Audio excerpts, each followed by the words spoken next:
Today we're getting into the latest Tesla news, including Tesla's new 1-hour service center model, new batteries from a big Tesla supplier, the $20,000 EV from Hyundai, and new paint colors coming soon from Tesla, so let's get into it.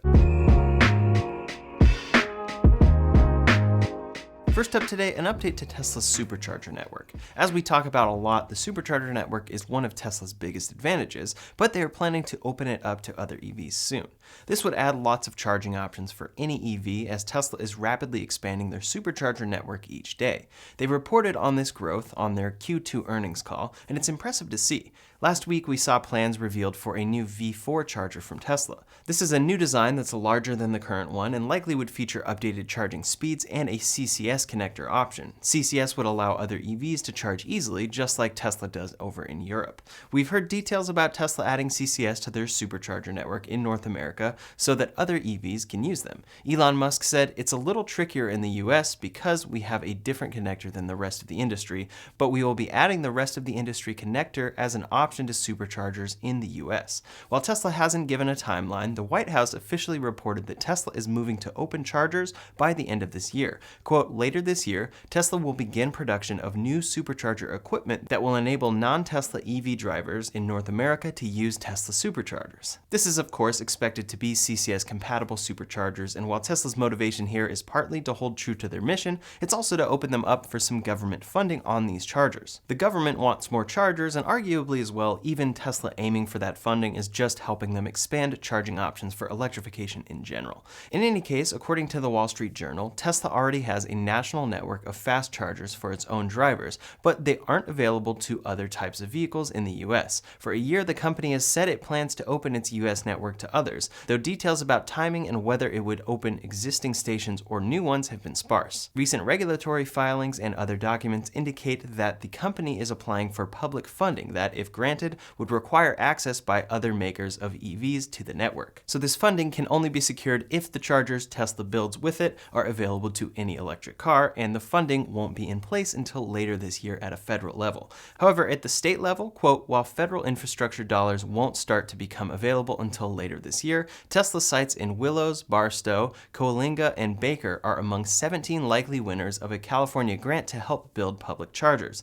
The California Energy Commission would have to approve the funding, possibly at an October meeting of the 5 commissioners, according to the agency. Tesla has been piloting this program in Europe with their superchargers there that already have CCS, and soon we should be seeing them add new fully open superchargers, which is very exciting. When buying an EV, fast charging infrastructure remains one of the biggest questions, and Tesla looks to be taking their experience here and expanding it to many other cars. For now, it seems that they will be adding new, specific, fully open superchargers instead of retrofitting ones already in operation, so we'll have to see how they handle this transition. They need to balance out congestion, which already occurs at some superchargers from their own cars, with the addition of new ones. As they reiterate on their non-Tesla supercharger website, future sites will only be opened to non-Tesla vehicles if there is available capacity. Next up today, some big news for Tesla paint colors. For years now, Tesla has only sold 5 main paint colors. If you go online to configure a Tesla, any model, your options are white, midnight silver, blue, black, and red. Many opt to get their paint changed or have the car wrapped after the fact for a personal touch, but ultimately people want some options from Tesla when they initially get their car.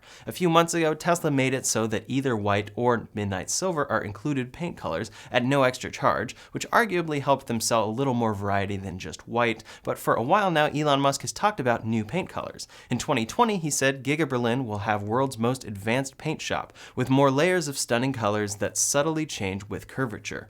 That's where they'd start, but then, to be clear, Fremont and Shanghai will also be upgraded over time, but it's hard to retrofit these improvements to an operating paint shop. When asked later in 2020 what his favorite color for a Tesla was, he said, quote, new deep crimson from Giga Berlin is my favorite. Around that time, Elon Musk's personal Model S was spotted with this color at the SpaceX and Tesla headquarters. This was exciting to see, and many want to see this particular color enter production, and it was actually spotted at the Fremont factory with a test unit. As far as other colors though, Tesla has been working on 3 different options. In a Tesla mobile app update in late 2020, 2021, there were 3 colors spotted: Deep Crimson Multicoat, the one Elon talked about, as well as Abyss Blue Multicoat and Mercury Silver Metallic. A rough recreation of these colors can be seen here. Some great renders from Thomas Peace show what these colors would look like on a Model Y. Clearly, if these are what the cars ended up looking like, they would be very popular options, even just to change up the 5 colors Tesla ships. When talking about these colors during first Model Y deliveries at Giga Berlin, Elon Musk said, quote, "With respect to colors and which colors are going to be available from this factory, colors are always a challenge because when you think about colors, you don't only need to manufacture it, but you also need to service it and fix it for 20 years. We got to think,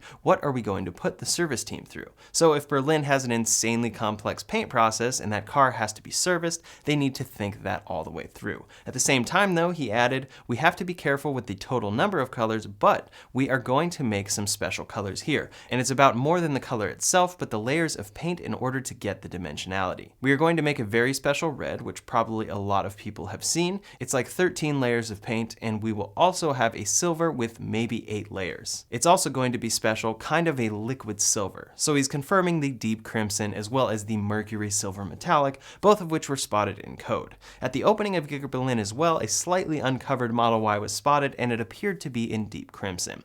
They were working on it there, but of course, we've yet to see production of these paint colors. Recently though, Tesla made some upgrades to Giga Berlin. Those upgrades are now complete, and just days after completion, new colors have been spotted on site. These bodies were spotted in rough, unfinished condition, parked among many Model Ys. As we can see after the recent upgrades, they are once again testing with Deep Crimson. Tesla is all about scaling right now, so I think spotting the Deep Crimson right now is a good sign for that introduction. I don't think Tesla would be wasting their time with a Deep Crimson Model Y demo if they had no intention of bringing this color out in the fairly near future. Likely, these new colors would start first with Deep Crimson from Berlin, but as Elon mentioned, Fremont and Shanghai could be upgraded slowly over time. I personally think we'll see these colors first from Berlin, but then Giga Texas. We'll have to see. Of all these colors though, assuming the renders are accurate, which is your favorite? Leave a comment below to let me know. I'd probably go for Abyss Blue myself. Next up today, one of Tesla's biggest flaws that I'm very experienced with is their service. Teslas are designed with the idea that the best service is no service. However, this doesn't end up being the reality. Each Tesla I have purchased required a service appointment for small issues shortly after delivery, and this is an experience that many have. Additionally, for any type of service throughout ownership, wait times are extremely long. Earlier this year in a company-wide meeting, Elon said, "I think we still have a relatively conventional approach to servicing, although we kind of use the vehicle app, so we definitely have better servicing than the rest of the industry, but I really want Tesla to look at how we can revolutionize service and, I don't know, make it 10 times better than the rest of the industry." On June 4th, he said, quote, "Working on Tesla North American service, goal is 2/3 of cars receive same-day service, no wait. This is music to the ears of many frustrated Tesla owners who absolutely love their cars, but experience significant frustration if anything goes wrong. Even big fans like Sawyer Merritt followed this tweet up to say that's great to hear. Service is an area that has needed more attention." Now Elon has updated this even further from same-day to 1-hour service.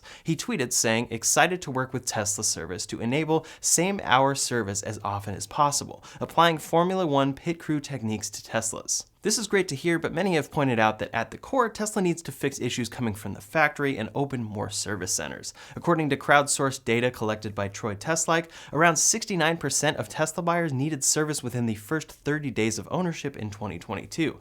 This is taken from limited survey data, but still isn't a great look for new expensive cars. This is a big area of focus that Tesla has needed to address, and it seems they are truly working on. In my area of Los Angeles, I've actually seen a few new service centers being built, and this will become increasingly necessary the more cars Tesla sells. Next up today, some big news for Tesla batteries. Tesla is working on their own 4680 cells and continuing to accelerate with suppliers. CATL is one of their main suppliers, and CATL has confirmed production of their new M3P batteries for next year. These are amongst multiple battery types CATL is working on, and they have specifically said that these are different than lithium manganese iron phosphate or LMFP batteries. Quote, "These other metals generated a ternary material in the phosphate system that improves energy density, charge, discharge capability, and cycle stability. They say that they use other metallic elements that are not in LMFPs, and that they are promised to deliver greater energy density than lithium iron phosphate LFP batteries, but at cost parity with ternary lithium cells. The full details aren't here yet, but LMFP batteries in theory have a 15 to 20% higher energy density than LFP at a similar price point. Now CATL is doing something different with their new M3P batteries, and it could help bring costs down even further. CATL also said that battery packs with these new M3P cells could offer over 700 kilometers or 435 miles of range on a charge. The type of vehicle and size of battery pack aren't specified, but likely they're talking about a battery pack in vehicles similar to what is on the market today, able to achieve this higher range thanks to this new type of cell. Tesla receives their LFP battery supply from CATL, and this has been significant for their standard range vehicles, so it's very possible that this new chemistry will end up in Tesla vehicles. Ultimately, Tesla is going to want to utilize whatever makes sense from a scaling perspective, and better energy density with lower cost definitely fits the bill there. This is an exciting development, and sometime in 2023 we should see this all come to production for CATL. We'll have to see which cars this M3P cell ends up in. Further regarding batteries though, some big news from Redwood Materials. Redwood Materials is a company founded by Tesla co-founder J.B. Straubel. On their website they talk about accelerating the reduction of fossil fuels, saying Redwood's mission is to build a circular supply chain to power a sustainable world and accelerate the reduction of fossil fuels. We are inventing sustainable materials to power the world, turning waste into profit and solving the environmental impacts of new products before they occur. Ultimately, they're a battery recycling company and one of the first dedicated companies seeing the incredible market they are going to have in the future. With millions of EVs getting on the road in the next few years, those batteries will eventually need recycling. Proper recycling formed back into battery cells for new EVs will be essential and profitable, and their large new facility outside Reno, Nevada is already under construction. They are expected to produce critical ingredients for the production of cells from recycled batteries there, and this will be one of the first US facilities to produce some of these key ingredients for EVs. Now it's reported that Redwood Materials plans to spend $3.5 billion on this battery facility. Quote, 5-year-old Redwood Materials is ramping up production of anode and cathode components to 100 gigawatt hours by 2025, enough to supply batteries for 1 million EVs a year, then to 500 gigawatt hours by 2030, enough to supply 5 million EVs a year or more. Redwood Materials is already partnered with Ford and Panasonic Holdings Corp. To help build a closed-loop battery ecosystem that will lower costs, but in the future with volumes like this, Tesla could very well enter the mix. Elon Musk has been very clear that regardless of their work on 4680 battery cells, they want suppliers to scale up as much as possible. Back in May, Redwood said they aimed to start production of copper foil used for electric vehicle battery anodes at its Nevada facility by the end of 2023, adding that Panasonic Corp. Would be the first customer for the anodes. This is very big news and very well could mean that in the coming years, Redwood Materials not only helps secure battery supply for new EV players, helps to recycle old cells and create a closed loop, but also partners with Tesla to help increase battery supply even further. All of these developments, like battery recycling and new chemistry from CATL, lead in the long view to cheaper and cheaper electric vehicles. Ultimately, in the very long view as well, they lead to an ecosystem that no longer requires mining. Next up today, some updates from other automakers. Hyundai has confirmed that they plan to build a small electric car that will be available for less than $20,000. In classic automaker fashion though, it sounds like it will be only for the European market.